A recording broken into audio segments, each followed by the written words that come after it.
আসসালামু আলাইকুম রহমতুল্লাহি ওয়া বারাকাতুহু। বন্ধুগণ, আপনি যদি আমার ভিডিও দেখেন তাহলে আমার উপকার হবে, আর আমি যদি আপনার ভিডিও দেখি তাহলে আপনার উপকার হবে। সুতরাং একে অপরের ভিডিও দেখে একে অপরের উপকার করি। অর্ধেক ভিডিও, 2 মিনিট ভিডিও, 1 মিনিট দেখি, 5 মিনিটের ভিডিও 5 মিনিটই দেখি। কারণ আমি তো আপনার পুরো ভিডিও দেখতেছি, আপনি কেন দেখবেন না? আপনি কেন এইভাবে আমার হক নষ্ট করবেন?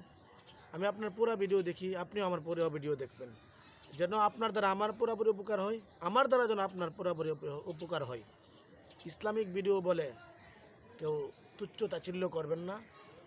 আমল নিয়ে তো শুনবেন, অপর ভাইকে শোনার সুযোগ দিবেন।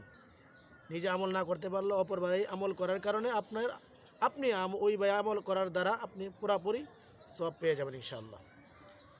হযরতে আলী রাদিয়াল্লাহু তাআলা আনহু তার এক শাগরেদকে বলিলেন, আমি তোমাকে আমার এবং আমার স্ত্রী নবী করিম সাল্লাল্লাহু আলাইহি সাল্লাম নবী করিম সাল্লাল্লাহু আলাইহি সাল্লামের প্রিয়তমা কন্যা হযরত ফাতেমা রাদিয়াল্লাহু তাআলা আনহা এর ঘটনা শোনাইব কি? তিনি আরজ করলেন, অবশ্যই শোনান। হযরতে আলী রাদিয়াল্লাহু তাআলা আনহু বলিলেন, হযরতে ফাতেমা রাদিয়াল্লাহু তাআলা আনহা নিজ হাতে যাতা চালাইতেন, অর্থাৎ আটার চালাইতেন, মেশিন চালাইতেন। যদুরুন হাতে গিট পরিয়া গিয়েছিল, হাতে টসা পড়িয়া গেছিল, নিজেই মস্ক ভরিয়া পানি বহন করিয়া আনিতেন। যদ্দুরুন বুকের ওপর রশির দাগ পড়িয়া গিয়েছিল, আম্মা জান ফাতেমা রাদিয়াল্লাহু তাআলা আনহার নিজ হাতে ঘর ঝাড়ু দিতেন, ফলে কাপড় চোপড় ময়লা হইয়া থাকিত। একবার হুজুর সাল্লাল্লাহু আলাইহি সাল্লামের নিকট কিছু গোলাম ও বাদী আসিয়াছিল। আমি হুজুর সাল্লাল্লাহু আলাইহি সাল্লামের নিকট কিছু গোলাম আসার কারণে আমি হুজুর ফাতেমা রাদিয়াল্লাহু আনহাকে বললাম, পিতার নিকট হইতে যদি একজন খাদেম চাহিয়া আনিতে তবে ভালো হইতো এবং তোমার কষ্ট কিছুটা লাগবো হইতো, সহজ হইতো। তিনি গেলেন। হুজুর সাল্লাল্লাহু আলাইহি সাল্লামের খেদমতে লোকজন ভর্তি ছিল দেখিয়া ফিরিয়া চলিয়া আসিলেন। পরদিন হুজুর সাল্লাল্লাহু আলাইহি সাল্লাম নিজেই তশরিফ আনিলেন এবং বলিলেন, তুমি কাল কি জন্য গিয়েছিলে? হযরতে ফাতেমা রাদিয়াল্লাহু তাআলা আনহা চুপ করিয়া রহিলেন, লজ্জায় কিছু বলিতে পারিলেন না।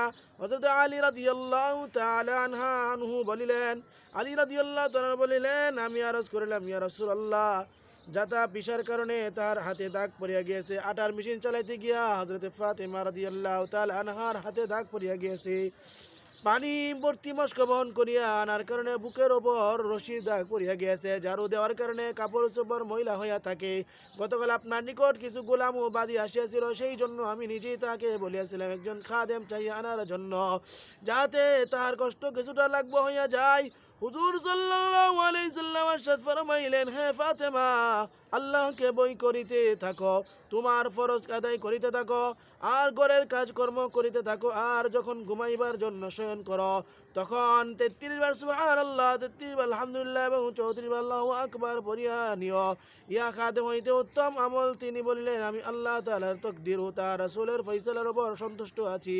আবু দাউদের হাদিস। আরেক হাদিসে হুজুর সাল্লাল্লাহু আলাইহি সাল্লামের ফুফাতো বোনদের ঘটনা অনুরূপ বর্ণিত হইয়াছে।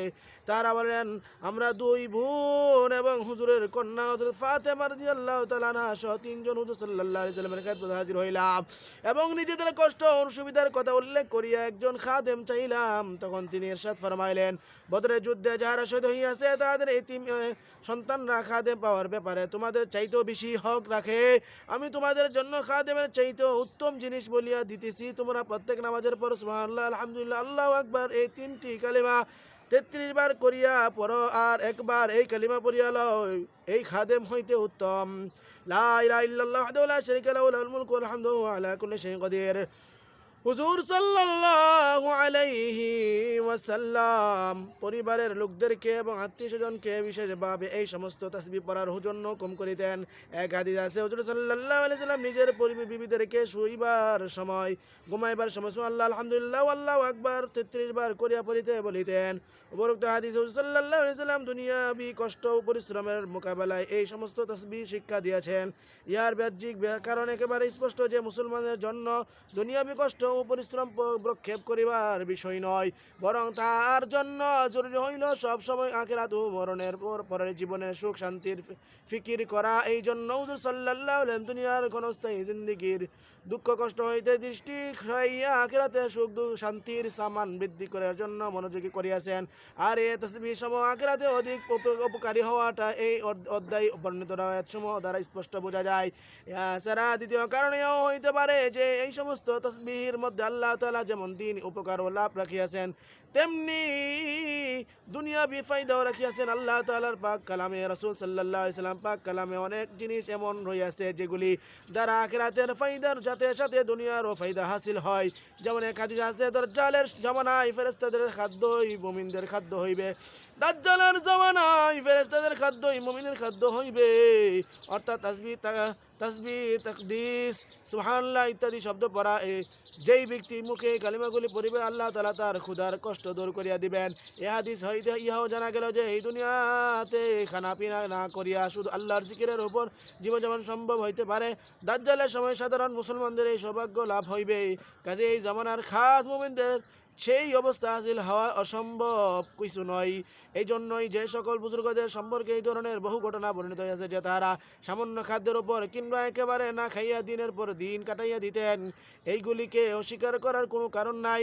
এক হাদিস আছে, যদি কোথাও আগুন লাগিয়া যায় তবে বেশি বেশি আল্লাহু আকবার বলিতে থাকো, ইহা আগুনকে নিভাইয়া দেই। সুবহানাল্লাহ সুবহানাল্লাহ। কত সুন্দর আমলের কথা, হাদিসের কথা, তাসবিহ তাহলিলের কথা। আল্লাহ সুবহানাহু ওয়া তাআলা আমাদের সবাইকে এইগুলার উপর আমল করার তৌফিক এনায়েত করেন, তৌফিক দান করেন। আল্লাহ তাআলা সবাইকে বুঝার, আমল করার সঠিক বুঝ দান করেন। আমিন। ওমা আলাইনা ইল্লাল বালাগ। আসসালামু আলাইকুম ওয়া রাহমাতুল্লাহি ওয়া বারাকাতুহু।